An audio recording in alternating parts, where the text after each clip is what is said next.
Hello दोस्तों, आप सभी का स्वागत है क्वेश्चन पर बाजार चैनल पे। तो जैसे कि आप सभी को पता होगा कि पिछले क्लास में आप सभी को 160 क्वेश्चन बता दिए थे, तो आज बताएंगे 161 से। तो बिना देरी के चलते हैं क्वेश्चन की ओर। 61, लोकसभा में बहुमत दल के नेताओं को कौन नियुक्ति करता है? तो आप सभी को पता हो कि राष्ट्रपति नियुक्ति करता है। तो चलते हैं अगली क्वेश्चन की ओर। क्वेश्चन नंबर 162, प्रधानमंत्री कौन नियुक्ति करता है? तो आप सभी को पता हो कि राष्ट्रपति नियुक्ति करता है। तो चलते हैं अगली क्वेश्चन की ओर। क्वेश्चन नंबर 163, लोकसभा में बहुमत दल का नेता कौन होता है? तो आप सभी को पता हो कि प्रधानमंत्री होता है। तो चलते हैं अगली क्वेश्चन की ओर। क्वेश्चन नंबर 164, संसद के किस सदन में प्रधानमंत्री अपने मंत्रियों की नियुक्ति कर सकते हैं? तो आप सभी को पता है कि लोकसभा और राज्यसभा को नियुक्ति कर सकते हैं। तो चलते हैं अगली क्वेश्चन की ओर। क्वेश्चन नंबर 165, अमेरिका में मुख्य रूप से किसे कांग्रेस कहा जाता है? तो आप सभी को पता है कि संसद को अमेरिका में कांग्रेस कहा जाता है। तो चलते हैं अगली क्वेश्चन की ओर। क्वेश्चन नंबर 166, जापान में संसद को क्या कहते हैं?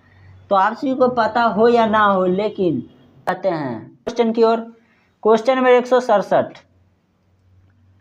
भारत में कानून बनाने का अधिकार किसके पास है? तो संसद के पास है। तो चलते हैं अगली क्वेश्चन की ओर। क्वेश्चन नंबर 168, संसार की अन्य संसदों के मुकाबले भारतीय संसद का अनोखा विशेष अधिकार क्या है? तो आप सभी को पता है कि सीधा नियंत्रण है। तो चलते हैं अगली क्वेश्चन की ओर। क्वेश्चन नंबर 169, लोकसभा को किस प्रकार का सदन कहा जाता है? तो आप सभी को पता है कि प्रथम सदन कहा जाता है लोकसभा को। तो चलते हैं अगली क्वेश्चन की ओर। क्वेश्चन नंबर 170, अमेरिका में संसद की दूसरी सदन को क्या कहा जाता है? तो आप सभी को पता हो या ना हो, लेकिन सीनेट कहा जाता है। तो चलते हैं अगली क्वेश्चन की ओर। क्वेश्चन नंबर 171, राज्य के संबंधों और संबंधियों की निगरानी किस संसदीय सभा का कार्य होता है? तो लोकसभा का कार्य होता है। तो चलते हैं अगली क्वेश्चन की ओर।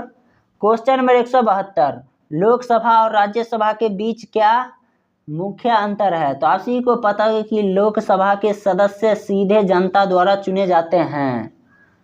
तो चलते हैं अगली क्वेश्चन की ओर। क्वेश्चन नंबर 173, लोकसभा और राज्यसभा के कुल सदस्यों की कितनी संख्या है? तो आप सभी को पता है कि लोकसभा में 552 है और राज्यसभा में 250 सदस्य हैं। तो चलते हैं अगली क्वेश्चन की ओर। क्वेश्चन नंबर 174, लोकसभा के सदस्यों को कौन चुनता है? तो जनता चुनते हैं। तो चलते हैं अगली क्वेश्चन की ओर। क्वेश्चन नंबर 175, राज्यसभा के सदस्यों को कौन चुनता है? तो विधानसभा के सदस्य चुनते हैं। तो चलते हैं अगली क्वेश्चन की ओर। क्वेश्चन नंबर 176, लोकसभा का कार्यकाल कितने वर्षों तक होता है? तो 5 वर्षों तक होता है। तो चलते हैं अगली क्वेश्चन की ओर।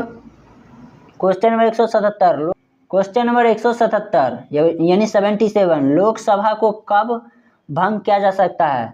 राष्ट्रपति द्वारा किसी भी समय लोकसभा को भंग किया जा सकता है। तो चलते हैं अगली क्वेश्चन की ओर। क्वेश्चन नंबर 178, राज्यसभा को भंग किया जा सकता है अथवा नहीं? भंग नहीं किया जा सकता है राज्यसभा के द्वारा। तो चलते हैं अगली क्वेश्चन की ओर। 179, साधारण विधायक को कितने चरणों से गुजरना पड़ता है? तो आप सभी को पता है कि 5 चरणों से गुजरना पड़ता है। तो चलते हैं अगली क्वेश्चन की ओर।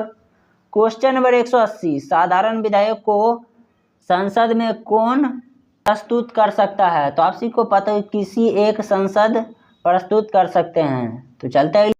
तो आज का वीडियो यहीं पे समाप्त करते हैं। मैं आशा करता हूँ कि आप सभी को वीडियो थोड़ा भी अच्छा लगा होगा। यदि अच्छा लगा है तो आप सभी इस वीडियो को लाइक करें। यदि चैनल को अभी तक सब्सक्राइब नहीं किए हैं तो कर लीजिए, और शेयर करने का मन है तो कर लीजिए, कोई दिक्कत की बात नहीं है। धन्यवाद, अगले वीडियो में मिलते हैं।